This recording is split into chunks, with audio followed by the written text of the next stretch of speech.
Est-ce qu'on a tous la même réaction quand on voit passer des vidéos comme ça? C'est une bonne nouvelle pour tous ceux qui sont en alternance ou en apprentissage.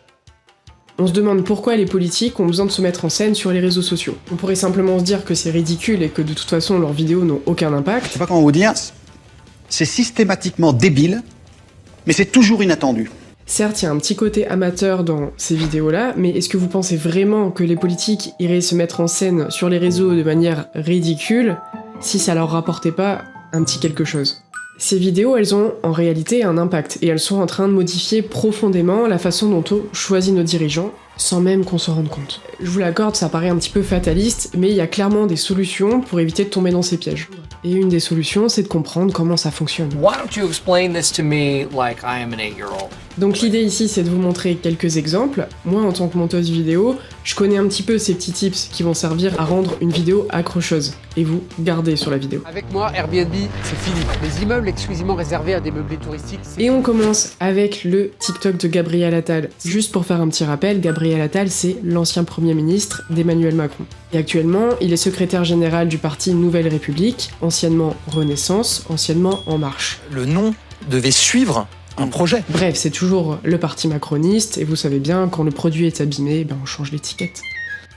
Allez, on lance la vidéo. Une bonne nouvelle pour tous ceux qui sont en alternance ou en apprentissage. Vous avez été nombreux à m'alerter sur la volonté du gouvernement de baisser le salaire des apprentis. Je sors tout juste... Alors, juste sur la forme, la première chose qui frappe dans la vidéo, c'est le costard. Un costard sur TikTok, ça fait un effet bizarre. Et c'est normal que ça vous paraisse étrange, en fait cet effet ça s'appelle la dissonance visuelle. Et au lieu de rentrer dans des explications, je vais vous montrer quelques petites images et vous allez vite capter. Par exemple, c'est comme si on avait un CRS avec un sac à dos licorne. Ou encore un chevalier sur son téléphone. Ou encore ce couple improbable. Comme cette anomalie vous fait bugger, bah elle va vous forcer en quelque sorte à vous arrêter. C'est trop anormal pour que le cerveau ignore ça. Autre point sur la forme, et ça vous avez peut-être dû le remarquer, c'est le montage qui est assez rapide. On a un cut en fait à peu près toutes les 5 secondes. Un changement d'angle, un bruit, un zoom, ça va permettre de réinitialiser en quelque sorte votre attention. En résumé, sur le plan juste visuel, on a un député qui marche dans les couloirs de l'Assemblée et qui s'adresse aux jeunes de manière accessible pour leur parler d'un projet de loi contre lequel il se serait opposé. De l'hémicycle, et avec les députés de mon groupe, on s'est mobilisés pour empêcher ça. Dans la mesure qui était prévue, c'était entre 100 et 200 euros de baisse chaque mois sur vos salaires. Jusqu'ici, on écoute et on acquiesce. Mais je vais ouvrir une petite parenthèse qui me paraît importante. En fait, il fait référence à un projet de loi qui vise à supprimer un avantage pour les entreprises qui prennent des apprentis. Et ce projet de loi, en fait, il a été proposé par le gouvernement macroniste, qui est le même parti que Gabriel Attal. J'imagine que vous avez compris. En fait, il passe pour le sauveur alors qu'il ne fait juste que corriger une mesure qui a été prise par son propre camp. Et l'autre réalité qu'il omet de dire, c'est que l'Assemblée a voté quasiment à l'unanimité contre cette mesure. Donc il n'est pas le seul à sauver les jeunes. À quoi tu joues? C'est quoi cette mascarade? Qu'est-ce qui se passe? J'ai aussi mes lunettes de bluffeur en fait. Et quand je bluffe, je vous ai dit, je louche quand je bluffe. Et si je me suis permis cette parenthèse, c'est pour souligner un phénomène qui est un peu dangereux. Et pour ça, je vais vous parler de mon expérience très brièvement. Parce que quand on est journaliste, on est censé préparer son interview, connaître la personne qu'on va interroger, connaître un peu le dossier, les chiffres, pour être en mesure, quand on le reçoit, de fact-checker, de le relancer sur certains sujets, sauf que, déjà c'est quelque chose que les politiques n'aiment pas forcément, d'ailleurs il y en a qui prennent des coachs pour les préparer à certaines interviews ou leur passage en télé. Et là, je suis un empereur. Oui, voix grave par contre, parce que là c'est un empereur de 12 ans là. Tout ça pour dire que, avoir sa propre plateforme, quand on est un politique, c'est montrer uniquement ce qu'on a envie de montrer, sous l'angle qu'on veut. Et c'est valable avec cette vidéo, mais aussi beaucoup d'autres. Ce qui est problématique dans ce type de contenu, c'est l'absence totale de contradiction. Et sur ce sujet, le Conseil d'État a même fait un rapport. Dans ce rapport, on trouve un passage qui explique que les réseaux sociaux n'ont pas renforcé la participation et l'engagement politique, mais qu'au contraire, qu'ils favorisent la prolifération de discours polémiques, polarisants et anarchistes. Maintenant, on va passer à un autre exemple qui est tout aussi intéressant et qui illustre un autre phénomène. Alors faut savoir qu'il y a une énorme partie des vidéos sur TikTok qui sont en fait des courts extraits de plateaux télévision qui sont remis au format vertical. Et c'est un peu un paradoxe parce que les politiques utilisent les vieux médias pour crédibiliser leur présence sur les réseaux sociaux. En fait, ça vient agir comme un tampon de validation qui montre que, regardez, je ne suis pas un influenceur lambda, je suis un politique et je passe à la télé. Prenons cette vidéo. On a Marion Maréchal Le Pen qui passe sur BFM, face à la candidate écologiste Marie Toussaint. Et je la trouve particulièrement intéressante à analyser, et je vais vous expliquer pourquoi. Madame, est-ce que 70 à 80% des Français, selon vous, sont xénophobes? Comme je vous le disais avant, il y a ce petit côté sérieux parce que c'est un extrait de télévision. Et dans cet extrait, il y a une musique qui m'a interpellée. Je suis désolée de vous le dire, ils sont d'accord avec moi, pas avec vous. Alors on pourrait se dire que c'est une musique qui est très basique, mais pas du tout. En fait, il s'agit de drift funk.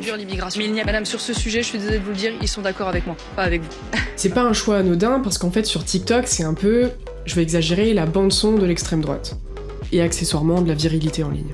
Parce que cette musique, vous l'écoutez, elle renvoie à un sentiment de puissance. Et ce type de montage avec cette musique, cette ambiance, c'est ce qu'on appelle un Sigma Edit. Et pour ceux qui n'ont pas la ref, Sigma, c'est le loup solitaire. Et c'est aussi une référence à Patrick Bateman dans American Psycho. Celui qui reste calme, froid, avec le regard fixe, pendant que les autres s'agitent. Et c'est exactement ce que vend ce montage. On a Marion Maréchal Le Pen qui a un regard fixe, et de l'autre, on a Marie Toussaint qui est coupée, zoomée, et son rire à la fin est répété en boucle sur le rythme de la musique. Ça donne un petit côté hystérique. Clairement, le montage, il n'est pas fait à son avantage, l'objectif ici, c'est de la décrédibiliser, de la ridiculiser. Maintenant, si on regarde un petit peu le fond, j'aimerais qu'on s'arrête sur la question qui a été posée par Marion Maréchal Le Pen. Est-ce que 70 à 80% des Français, selon vous, sont xénophobes? Si on vous posait cette question, vous auriez le choix entre oui ou non. Répondre oui. En fait, c'est quand même un suicide politique, c'est dire que 70 à 80% des Français sont racistes, enfin xénophobes.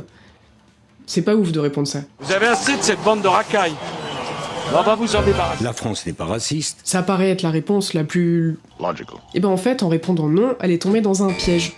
Le piège, c'est que Marie Toussaint vient d'affirmer que les Français ne sont pas xénophobes. Marion Maréchal Le Pen lui répond que ces mêmes Français veulent réduire l'immigration. Donc vouloir moins d'immigration, c'est pas xénophobe.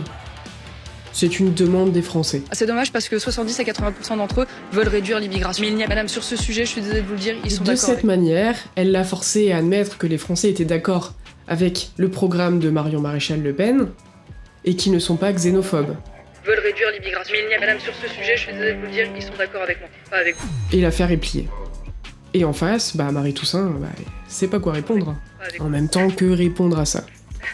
Et là, je vais ouvrir une autre parenthèse qui est, pour moi, essentielle. Vérifier d'où viennent les chiffres. On peut se questionner sur la provenance de ces 70 à 80%. D'où ça sort? En fait, ça vient de l'institut de sondage CSA et il appartient au groupe Bolloré. Alors ma question est la suivante et je vous laisserai réfléchir, mais est-ce que CNews ou BFM ne commandent pas un sondage avec une question orientée pour obtenir un gros chiffre pour ensuite faire venir des politiques qui vont utiliser ces chiffres et ils vont pouvoir en faire des titres à longueur de journée? Il ne faut jamais prendre les gens pour des cons, mais il ne faut pas oublier qu'ils le sont. Parce que l'immigration, c'est quand même un sujet qui revient de manière continue sur ces chaînes d'actualité. Voilà, moi, je vous inviterai à prendre un petit peu de recul sur les chiffres qu'on vous avance et d'essayer d'aller creuser un petit peu sur la provenance des informations. Voilà, on pourrait prendre des centaines d'exemples de vidéos comme ça, à décortiquer. L'important, c'est de comprendre un petit peu les mécaniques qu'elles utilisent et avoir les bons réflexes. Et peu importe vos convictions, vos avis sur tel ou tel sujet, re-questionnez-vous. Ne campez pas sur vos positions et n'écoutez pas toujours les mêmes personnes. Sur ce, je vous invite à vous abonner pour suivre les prochains décryptages et de mettre un petit pouce sur la vidéo. Et n'hésitez pas à me mettre en description des liens que vous verrez passer de vidéos que vous avez envie que je décrypte.